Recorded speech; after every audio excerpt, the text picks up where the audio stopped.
Students मेरे बात को ध्यान से सुनिए क्योंकि आप लोगों का exam. Hi everyone, welcome to missile classes. और मैं आज आपके सामने लेकर आया हूं ज्योग्राफी का सेशन नंबर 2। इससे पहले हम लोगों ने सेशन नंबर 1 में बहुत ही अच्छी तरह से देख चुके हैं और अब मैं आज आपके सामने लेकर आया हूं सेशन 2।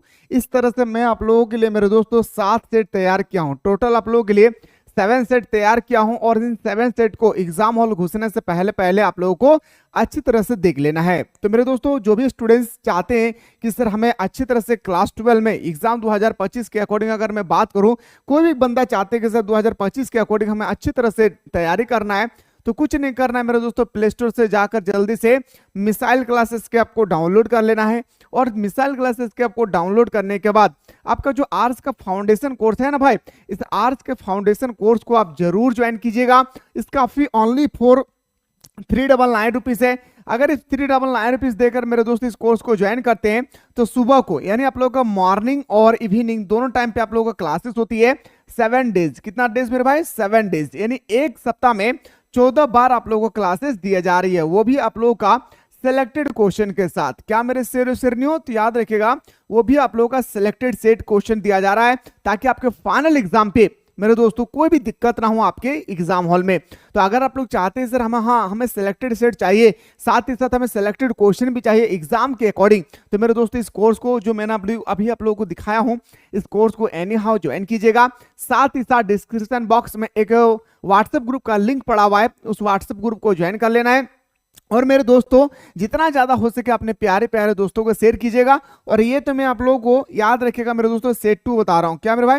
सेट 2 बता रहा हूं। अगर आप लोग चाहते हैं कि सर जल्दी से हम लोग को बचा हुआ जो सेट है, सेट 3 से लेकर सेट 7 तक, वो भी जल्दी से करवा दीजिए, तो एक बार आप लोग जल्दी से मेरे दोस्तों कमेंट सेक्शन में कमेंट करना ना भूलिएगा। तो चलिए हम लोग पहला क्वेश्चन है आपके सामने कि जियोग्राफी शब्द किसने दिया है।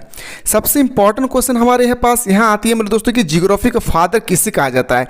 तो याद रखिएगा, एरिस्टोस्थेनीज को हम लोग जियोग्राफी का फादर कहते हैं और उन्होंने ही ये शब्द दिया जियोग्राफी। याद रखिएगा। तो ऑप्शन नंबर क्या हो जाएगी सर? हमारा ऑप्शन नंबर सी इसका राइट आंसर हो जाएगी। और इस तरह से मेरे दोस्तों मैं आप लोगों के सामने लेकर आया हूँ, याद रखिएगा 7 सेट। एग्जाम से पहले 7 सेट को जरूर क्लियर कर लीजिएगा। क्वेश्चन नंबर नेक्स्ट पे आते हैं सर, भूगोल का पिता किसे कहा जाता है। अभी मैंने जस्ट बताया कि भूगोल का पिता हम लोग कहते हैं सर एरिस्टोस्थेनीज को। किसको कहते हैं मेरे भाई?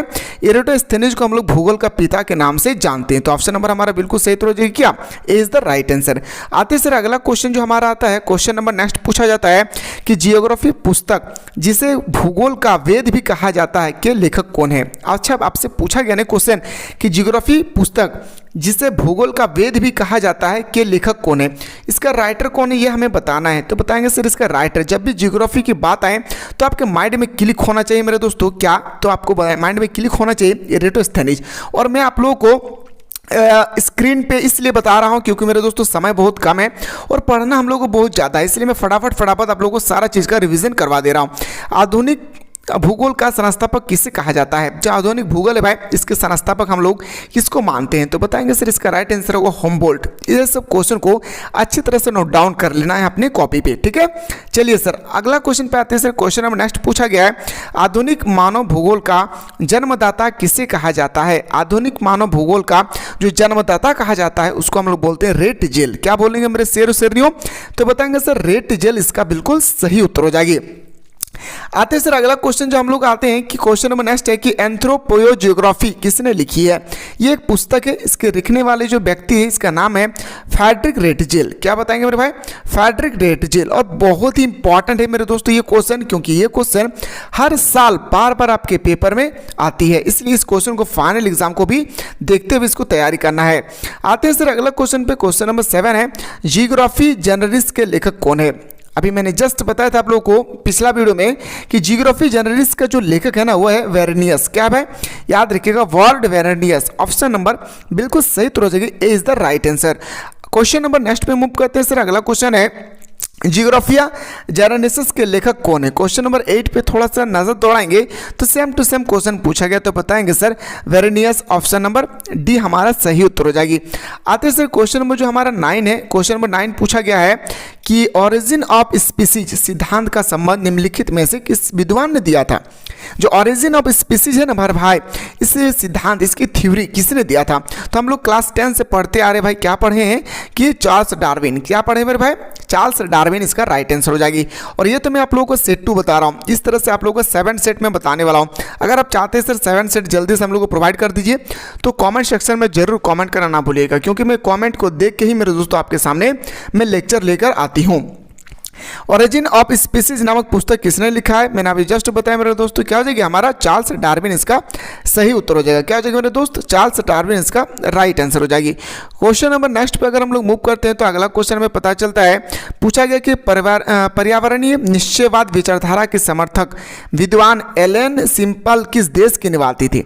सबसे पहला क्वेश्चन आपको यहाँ पे ये याद रखना है मेरे दोस्त कि निश्चयवाद के विचारधारा के जो संस्थापक थे वो कौन थे? तो बताएंगे सर सिंपल, ठीक है, सेपुल। तो आपसे यहाँ पे पूछा गया है कि ये किस देश के रहने वाले थे? तो बताएंगे सर ये अमेरिका के रहने वाला था। कहाँ के भाई? अमेरिका हमारा सही उत्तर हो जाएगी। क्वेश्चन नंबर नेक्स्ट पे आते हैं सर। क्वेश्चन नंबर नेक्स्ट कि नियतिवाद के विचारक कौन थे? नीतिवाद के जो विचारक है मेरे भाई, क्वेश्चन नंबर 12 पूछा गया है, इसका राइट आंसर हो जाएगी कांट और वोल्ट रिटर, मतलब ऑप्शन नंबर हमारा डी इसका राइट आंसर हो जाएगी। आते सर अगला क्वेश्चन जो हमसे पूछा गया है कि किसने कहा मानव प्रकृति का दस है? बताए मेरे भाई। तो बताएंगे सर ऑप्शन नंबर जो बिल्कुल सही हो जाएगी अरस्तु नहीं। क्या हो जाएगी? अरस्तु इसका राइट आंसर हो जाएगी। एक्चुअली मैं बात करूं, अरस्तु एक्चुअली पॉलिटिकल साइंस से संबंधित है, लेकिन इन्होंने ये स्टेटमेंट दिए थे, इसलिए कारण यहाँ पे हम लोग को पढ़ना पड़ रहा है। संभववाद शब्द का प्रयोग सर्वप्रथम किसने दिया था? जो संभववाद है भाई, इसका प्रयोग सर्वप्रथम जो हम लोग दिए थे, इसका सिद्धांत वो किसने दिया था? बताएंगे सर फेवरे ने। किसने दिया था मेरे भाई? फेवरे। फेवे नहीं होगा भाई, इसका राइट आंसर हो जाएगी फेवरे। ऑप्शन नंबर ए हमारा सही उत्तर हो जाएगी। क्वेश्चन नंबर अगर मैं नेक्स्ट पे मूव करता हूँ, क्वेश्चन नंबर 15 है कि निम्नलिखित में से कौन सी विचारधारा का कथन रुको और जाओ है? भाई याद रखिएगा, ये जो रुको और जाओ ये जो बात है ना भाई, ये किसने दिया था? कौन सा वाद में दिया था? तो बताएंगे सर नौ निश्चयवाद में ये स्टेटमेंट दिए थे, रुको और जाओ। ऑप्शन नंबर हमारा बिल्कुल सही उत्तर हो जाएगी सी इसका राइट आंसर। आते सर अगला क्वेश्चन में, रुको और जाओ का दूसरा नाम क्या था? जो हमारे पास है मेरे दोस्त कि रुको और जाओ जो सिद्धांत है, एक्चुअली देखा जाए तो ये एक प्रकार का वाद भी है। ये आपसे पूछा गया इसका दूसरा नाम क्या है? तो बताएंगे सर नौ निश्चयवाद। क्या बताएंगे सर? नौ निश्चयवाद इसका बिल्कुल सही उत्तर हो जाएगी। आते हैं सर क्वेश्चन नंबर नेक्स्ट पे हम लोग मूव करते हैं। क्वेश्चन में पूछा गया है 17 कि नौ निश्चयवाद अथवा रुको और जाओ निश्चयवाद संकल्प किसके द्वारा दिया गया था? या तो मैं बोल सकता हूँ मेरे दोस्तों कि नौ निश्चयवाद के प्रवर्तक कौन थे, ये भी हम लोग बोल सकते हैं। या तो मैं बोल सकता हूँ कि जो हमारे पास है रुको और जाओ का सिद्धांत किसने दिया था? तो बताएंगे सर ग्रिफिथ टेलर ने। किसने भाई? ग्रिफिथ टेलर हमारा सही उत्तर हो जाएगा। क्वेश्चन नंबर नेक्स्ट पे आते हैं सर। अगला क्वेश्चन हमसे पूछा गया है कि निम्नलिखित में से कौन सा विद्वान मानव भूगोल से संबंधित नहीं है? तो बताएंगे सर सैंपल के बारे में हम लोगों ने पढ़े हैं अभी जस्ट। उसके बाद हम लोगों ने पढ़ा सर रेडजिल के बारे में। इसके बाद हमको हार्टिंग के बारे में पढ़ना है, लेकिन रसल के बारे में हम लोगों को नहीं पढ़ना है। आते सर क्वेश्चन नंबर नेक्स्ट पे हम लोग मूव करते हैं। सो दोस्तों अभी तक जो भी स्टूडेंट्स अभी तक मिसाइल क्लासेस के आपको प्ले स्टोर से डाउनलोड नहीं किए हैं, वो अगर आप चाहते हैं कि सर फाइनल एग्जाम में अच्छी तरह से तैयारी करना है तो प्ले स्टोर से जल्दी से मिसाइल क्लासेस के आपको डाउनलोड कर लेना है। आप डाउनलोड करने के बाद दोस्तों वहाँ पे बहुत सारे कोर्सेज होगी, पर आपकी आंखें बाज की तरह होनी चाहिए और वहाँ पे एक फाउंडेशन कोर्स मिलेगी। उस कोर्स को आप लोग जरूर ज्वाइन कर लीजिएगा, क्योंकि सुबह शाम दोनों टाइम पे वहाँ पे ऑनलाइन क्लासेस दिए जा रही है। लेट ना करें, जाएँ ज्वाइन कीजिए और ऑनलाइन क्लास में जुड़ने की कोशिश करें। क्वेश्चन नंबर नेक्स्ट पे आते हैं सर निम्नलिखित में से कौन सा भूगोल मानव भूगोल का उपागम नहीं है? इसमें आपको बताने कि मानव भूगोल का उपागम नहीं है। तो बताएंगे सर मात्रात्मक क्रांति। क्या हो जाएगी मेरे दोस्त? मात्रात्मक क्रांति। ऑप्शन नंबर हमारा बिल्कुल सही उत्तर हो जाएगी B is the right answer. Question number अगर मैं नेक्स्ट मूव करूं तो पता चलता है मेरे दोस्तों क्वेश्चन नंबर नेक्स्ट के निम्नलिखित में से कौन सामाजिक भूगोल का उपक्षेत्र नहीं है? इसमें से आपको बताना है कि सामाजिक भूगोल का उपक्षेत्र नहीं है, और लिख के रख लीजिए मेरे शेर शेर नियो 2025 के एग्जाम में आप लोगों को ये क्वेश्चन हर हाल में पूछेगी, इसको भी ख्याल रखना है। तो बताएंगे सर सैन्य भूगोल। क्या हो जाएगी? सैन्य भूगोल। ऑप्शन नंबर हमारा डी इसका राइट आंसर हो जाएगी। क्वेश्चन नंबर अगर हम लोग नेक्स्ट पे मूव करते हैं कि सैन्य भूगोल मानव भूगोल के किस शाखा का भाग है? तो बताएंगे सर ये एक प्रकार का राजनीतिक है। क्या है भाई? एक प्रकार का राजनीतिक भूगोल है। किस प्रकार का भूगोल है? तो एक प्रकार का राजनीतिक भूगोल है, ठीक है। चलिए, और सेट 3 के लिए कमेंट सेक्शन में जरूर कमेंट करेंगे, क्योंकि मैं आप लोगों के कमेंट को देख के ही नेक्स्ट वीडियो बनाने की कोशिश करता हूं। इसलिए आप लोग हर एक स्टूडेंट से मैं यही विनती करता हूं कि जितना ज़्यादा हो सके आप लोग सब बंदा आप लोग कमेंट करना ना भूलें। इनमें से कौन राजनीतिक भूगोल का उपक्षेत्र है? तो बताएंगे सर निर्वाचन भूगोल। क्या बताएंगे मेरे दोस्त? निर्वाचन भूगोल। इन ऑप्शन नंबर मैं बोल सकता हूँ ऑप्शन नंबर ए हमारा सही उत्तर हो जाएगी। क्वेश्चन नंबर अगर अगला मूव करते हैं सर, अगला जो क्वेश्चन है कि विश्व की जनसंख्या 6 से 7 अरब होने में अब कितना वर्ष लगा? 6 से 7 अरब होगी मेरे भाई। 6 से 7 अरब होने में हमारे पृथ्वी में जो जनसंख्या है उसके कितने साल लग गई है? तो याद रखिएगा, जिसका राइट आंसर हो जाएगी लगभग 12 साल। कितना भाई? लगभग 12 साल। ओके, चलिए सर अगला क्वेश्चन पे आते हैं। 2025 तक विश्व की जनसंख्या लगभग कितनी हो जाएगी? 2025 तक। अभी तो भारत की जनसंख्या कितना है भाई? भारत की जनसंख्या की बात करो तो मेरे दोस्तों 140 करोड़ आबादी है। लेकिन यहाँ पे पूछा गया मेरे भाई, याद रखिएगा, आपसे पूछा गया है विश्व की जनसंख्या लगभग 2025 आते आते कितनी हो जाएगी? तो 800 करोड़। कितना मेरे दोस्त? 800 करोड़ इसका बिल्कुल सही उत्तर हो जाएगा। क्वेश्चन नंबर नेक्स्ट पे आते हैं सर कि विश्व की 90% जनसंख्या कितने प्रतिशत स्थल भाग पर निवास करती है? तो इसका जो राइट आंसर हो जाएगी लगभग 10%। ये क्वेश्चन मैंने पिछला वीडियो में भी बताया था और ये क्वेश्चन आपके एग्जाम पे हर हाल में आएगी, क्योंकि मेरे दोस्तों ये top of the most important question के अकॉर्डिंग देखा जाता है। और इसके बाद कौन सा सब्जेक्ट के बारे में देखना चाहते हैं ये भी आप लोग कमेंट सेक्शन में कमेंट करना ना भूलें। जो अभी तक मिसाइल क्लासेस के आपको डाउनलोड नहीं किए हैं वो जल्दी से जाके डाउनलोड कीजिए प्ले स्टोर से, और आर्ट्स के फाउंडेशन कोर्स को आप लोग जल्दी से कोर्स को ज्वाइन कर लीजिएगा। आर्ट्स के फाउंडेशन कोर्स को अगर आप लोग ज्वाइन करते हैं तो मेरे दोस्तों बहुत सारे बेनिफिट हैं। यहाँ पे चैप्टर को एक्सप्लेन किया जाता है, फिर ऑब्जेक्टिव बताया जाता है, फिर सब्जेक्टिव बताए जाते हैं, एग्जाम के अकॉर्डिंग आप लोगों को सिलेक्टेड क्वेश्चन भी प्रोवाइड किया जाएगा, मॉडल पेपर सॉल्यूशन किया जाएगा। सबसे इंपॉर्टेंट बात आती है सर, आपको 5 साल का PYQ करवाई जाएगी और एग्जाम से पहले एग्जाम पेपर कंडक्ट कराई जाएगी। तो लेट ना करें मेरे दोस्तों, जाएं कोर्स को ज्वाइन कीजिए। और मेरे दोस्तों अगर कोई भी दिक्कत होगी तो आप लोग इस नंबर पे व्हाट्सएप कीजिएगा, हमारी टीम आपको रिप्लाई करेगी। 9122288660 ये नंबर आपके डिस्क्रिप्शन बॉक्स में भी है। कोई भी दिक्कत होगी इस नंबर पे आप लोग व्हाट्सएप कीजिएगा, हमारी टीम बैठी हुई है, आपको जरूर रिप्लाई करेगी। चलिए मेरे दोस्तों, वास्तविक धन क्या होता है? किसी भी देश का वास्तविक धन अगर होती है मेरे दोस्तों देश के निवासी। क्या है भाई? देश के निवासी। ऑप्शन नंबर हमारा क्या हो जाएगी? ऑप्शन नंबर हमारा ए इसका राइट आंसर हो जाएगी।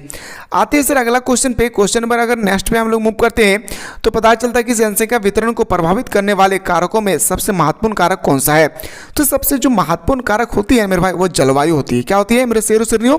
बताएंगे सर, वो हमारा जलवायु होती है ना। ऑप्शन नंबर डी हमारा सही उत्तर हो जाएगा। क्वेश्चन नंबर नेक्स्ट पे आते हैं सर कि जनसंख्या वितरण को प्रभावित करने वाले कौन से कारक हैं? जनसंख्या वितरण को प्रभावित करने वाले इनमें से कौन से कारक है? तो देखिए, भू आकृति, जल की उपलब्धता, जलवायु। इन ऑप्शन नंबर हमारा क्या हो जाएगी? डी इसका सही उत्तर हो जाएगी। आते हैं सर अगला क्वेश्चन पे। क्वेश्चन नंबर हम लोग मूव करते हैं 29 पे। जनसंख्या वितरण को प्रभावित करने वाले निम्न में से कौन से कारक है? याद रखिएगा, जनसंख्या वितरण को प्रभावित करने वाले जो अगर आपसे कारण पूछा जाएगा तो 29 का हंसते खिलते उत्तर बताना है मेरे दोस्तों। याद रखिएगा, नगरीकरण, जलवायु, औद्योगिकरण। इन ऑप्शन नंबर हमारा डी इसका सही उत्तर हो जाएगा। आते हैं सर अगला क्वेश्चन पे। क्वेश्चन नंबर जो 30 पूछा गया हमारे भाई, क्वेश्चन नंबर 30 कहता है इनमें से कौन जीवन का सर्वाधिक महत्वपूर्ण कारक है? आप खुद बताइए। अगर मैं आपसे पूछूंगा कि आपके जीवन में सबसे महत्वपूर्ण कारक कौन सा है? मृदा, जलवायु, जल की उपलब्धता या भू आकृति?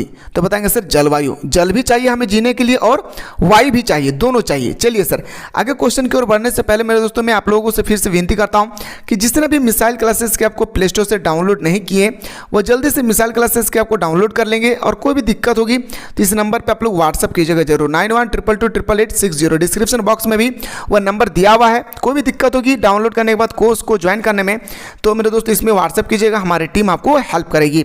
तो कितना ऐसे स्टूडेंट्स हैं जो चाहते हैं सर सेट टू तो हमारा कंप्लीट हो गई है, अब सेट 3 होना चाहिए। अगर आप लोग चाहते हैं तो जल्दी से आप लोग कमेंट सेक्शन में कमेंट करना ना भूलें। मिलते हैं इसी तरह से नेक्स्ट वीडियो।